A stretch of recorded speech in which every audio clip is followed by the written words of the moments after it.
Mais Alban, comment faire l'inspection de ces produits lorsqu'on réside en France et qu'on commande en Chine?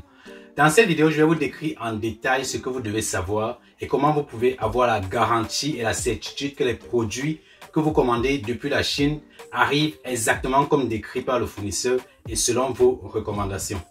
Et si vous restez jusqu'à la fin, vous allez tirer encore plus d'informations dans cette vidéo que vous ne trouverez peut-être nulle part sur Internet.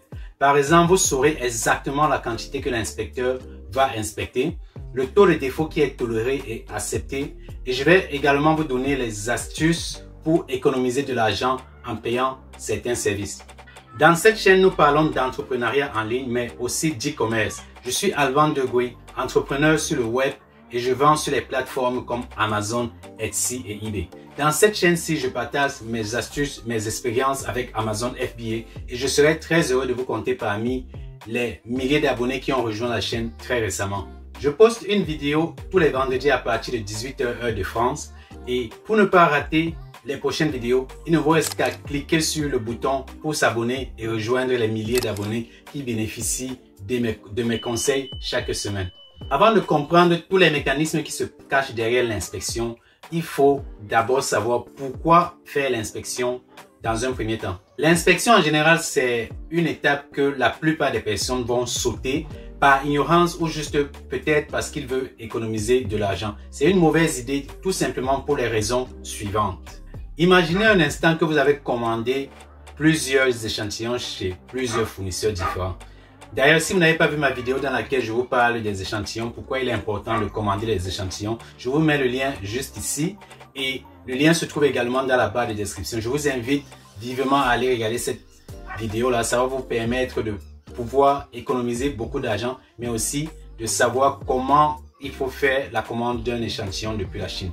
Revenons aux échantillons. Vous avez commandé plusieurs échantillons chez plusieurs fournisseurs différents et vous avez reçu les échantillons. Vous avez enfin décidé de travailler avec un fournisseur sur les 2 ou sur les 3 qui vous ont envoyé les échantillons. Ensuite, vous avez payé pour la commande et vous vous faites livrer directement la commande dans les entrepôts d'Amazon. Tout ceci se passe sans que vous ne faites l'inspection. On prend un cas de figure où vous avez volontairement laissé l'inspection ou alors peut-être que vous ne savez pas qu'il faut faire l'inspection de vos produits pour vous expliquer ce qui peut se passer lorsque vous négligez cette étape-là. On m'a donc dit que tout se passe bien jusqu'à ce que vous vendez vos premières unités et Amazon notifie que votre listing risque d'être fermé parce que le taux de retour est élevé. Alors qu'est-ce qui s'est passé? Alors il s'est passé sûrement plusieurs choses ou alors des différentes choses que je vais citer dans un instant. La première chose, c'est que peut-être que la description que vous avez donnée sur votre site, sur votre listing, ne correspond pas à ce que les clients achètent. Donc ça peut être la première chose qui fait en sorte que les clients retournent vos produits. À ce moment-là, vous avez plusieurs options. Vous pouvez faire rapatrier 3 ou 5 produits et vous constatez que le produit ne fonctionne peut-être pas comme prévu ou alors il manque une pièce à l'assemblage ou peut-être la couleur n'est pas exactement pareille, ou alors l'emballage est manquant, ou peut-être que le produit même est cassé.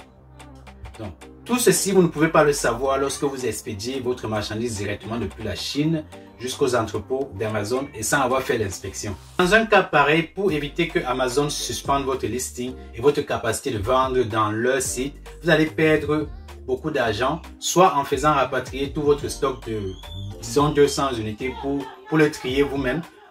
Et Amazon vous facture pour rapatrier chaque unité. Vous allez demander à Amazon peut-être de détruire tout le stock et Amazon fait aussi pareil pour chaque stock qu'il détruit parce que vous leur avez donné l'autorisation de le faire. Ils vous facturent également sans considérer le fait que vous avez déjà dépensé pour acquérir ces unités depuis la Chine. Donc ça, ce sont des moyens pour permettre à Amazon peut-être de ne pas suspendre votre listing sur Amazon. Mais tout ceci aurait pu être évité si vous aviez fait l'inspection depuis la Chine. Et une inspection de produits vous protège de tous ces tracas et encore même plus. La chance que nous avons, c'est qu'il y a énormément de tiers en ligne qui offrent ce service et même Alibaba propose ce service. Il vous suffit juste de rechercher sur Google inspection.alibaba.com et vous pouvez lire tous les services qu'ils offrent.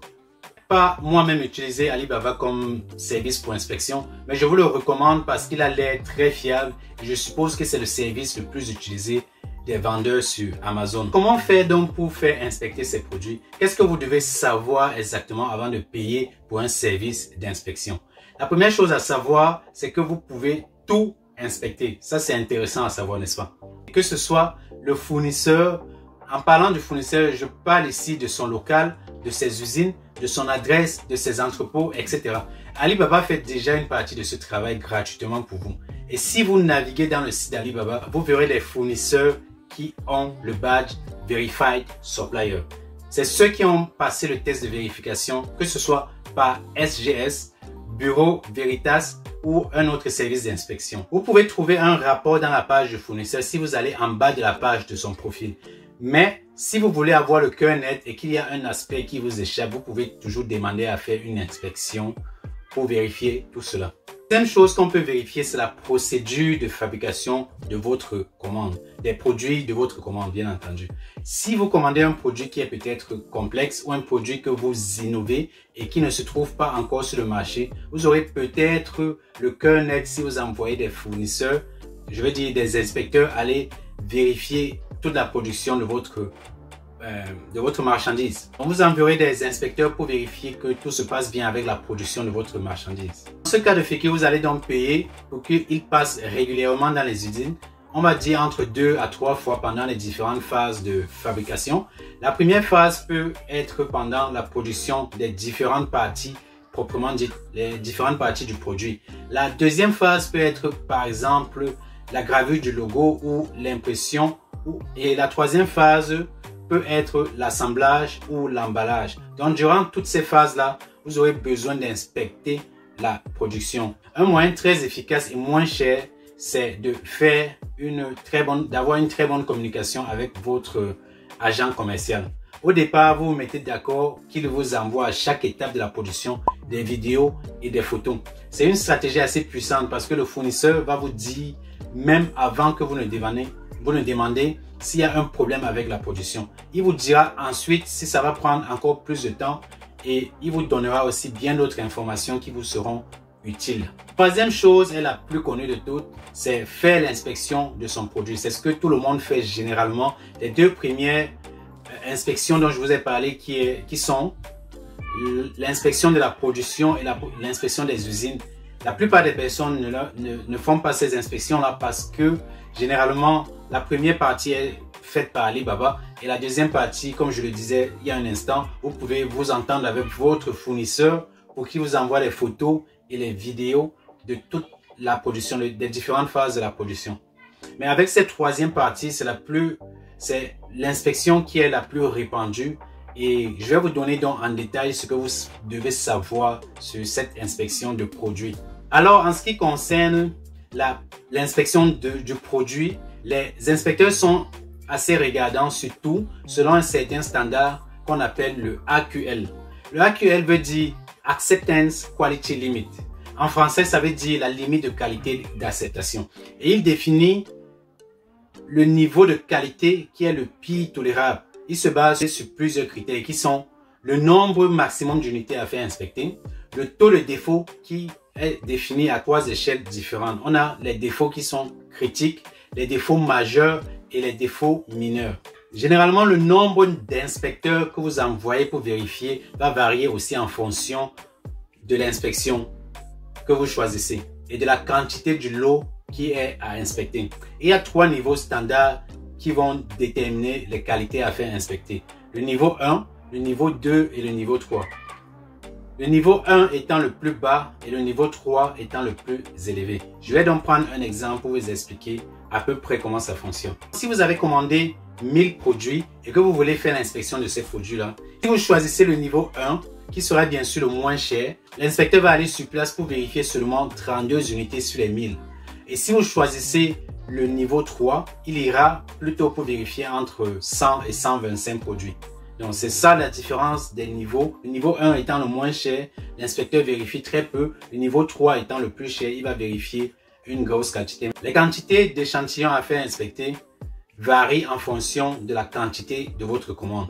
Donc si vous prenez 1000, il ira vérifier 125 si vous prenez le niveau 3. Mais si vous prenez par exemple 10 000, il ira inspecter entre 350 et 500 pour 10 000 unités.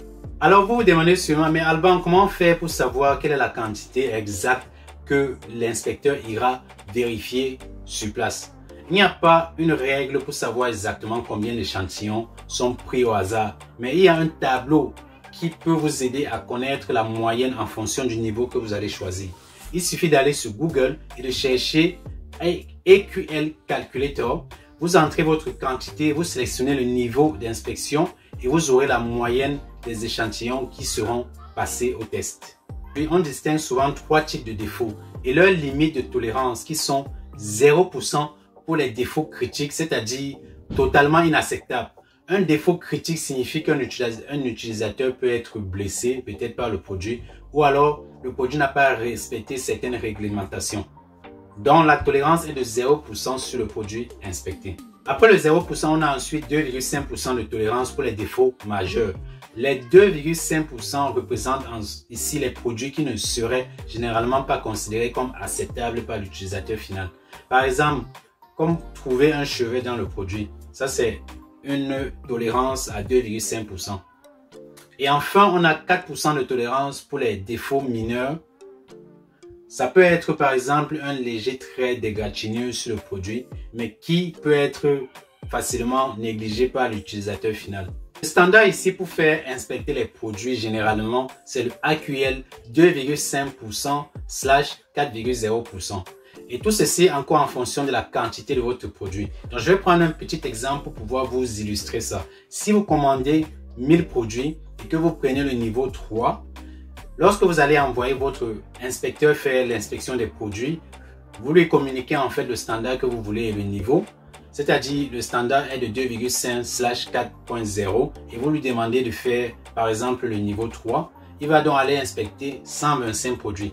Sur les 125 produits, 2,5% est le maximum qui est tolérable pour les défauts majeurs et 4% des 125 est le maximum qui est tolérable pour les défauts mineurs. Donc c'est en fait ça le standard 2,5/4,0% pour la quantité qui serait inspectée. Avant de faire une demande d'inspection, vous devez donc prendre une feuille de papier ou alors un tableau Excel pour noter tout ce que vous voulez que l'inspecteur passe en revue sur votre produit.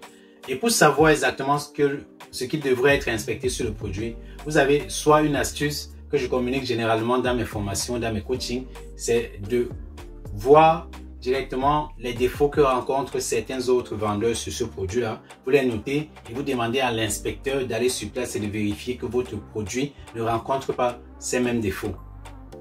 Ensuite, il y a d'autres défauts qui sont les défauts mineurs que l'inspecteur fera lui-même, un peu comme regarder si le produit n'est pas sale lorsqu'on vous le livre. Des petites choses de ce genre, c'est au fournisseur lui-même, à l'inspecteur lui-même de regarder. Voilà, nous avons fait le tour maintenant et j'espère que cette vidéo-ci vous a beaucoup aidé et que vous savez désormais comment préparer votre inspection avant de contacter les inspecteurs sur place même pour leur demander d'aller faire l'inspection de votre produit. Et vous savez aussi également qu'il n'y a pas que l'inspection de produits à faire, il y a aussi l'inspection des différentes phases de production. Vous savez également que vous pouvez faire inspecter les locaux, les usines de votre fournisseur. Donc, si vous avez apprécié tout ce qui a été dit dans cette vidéo, si vous avez aimé le contenu, je vous invite à mettre un pouce bleu pour permettre comme ça à l'algorithme de YouTube de pousser ma vidéo en avant pour qu'elle soit découverte par des milliers de personnes et pour qu'on puisse faire grandir la communauté. Nous sommes déjà plus de 1000 abonnés sur cette page et je vous dis merci à tous ceux qui rejoignent la communauté, à tous ceux qui rejoignent mon groupe Facebook et qui téléchargent mes contenus pour pouvoir être informés. Si vous avez un sujet que vous voulez qu'on débatte, dites-le moi dans les commentaires. Il y a beaucoup d'autres vidéos qui viennent. J'ai ma marchandise qui est enfin arrivée après de longs mois dans le bateau. Je vous dirai un peu plus sur cette partie-là de mon expérience. Et je vous invite donc à vous abonner et à activer la cloche de notification pour ne pas rater les prochaines vidéos. D'ici peu, je vais augmenter le rythme de mes vidéos. On ira à peut-être 2 vidéos par semaine. Donc restez connectés et si ça vous intéresse, si vous voulez apprendre un peu plus, dites-le moi dans les commentaires. Dites-moi ce que vous avez appris de bien dans cette vidéo-ci. Je ferai beaucoup plus d'autres vidéos davantage pour vous aider à être le meilleur vendeur. N'oubliez pas, je suis disponible pour vous Vous pouvez m'écrire, vous pouvez m'envoyer des emails, je réponds à tous mes contacts. Et il y a aussi des sessions de coaching privées que j'offre à des personnes qui sont intéressées pour savoir un peu plus.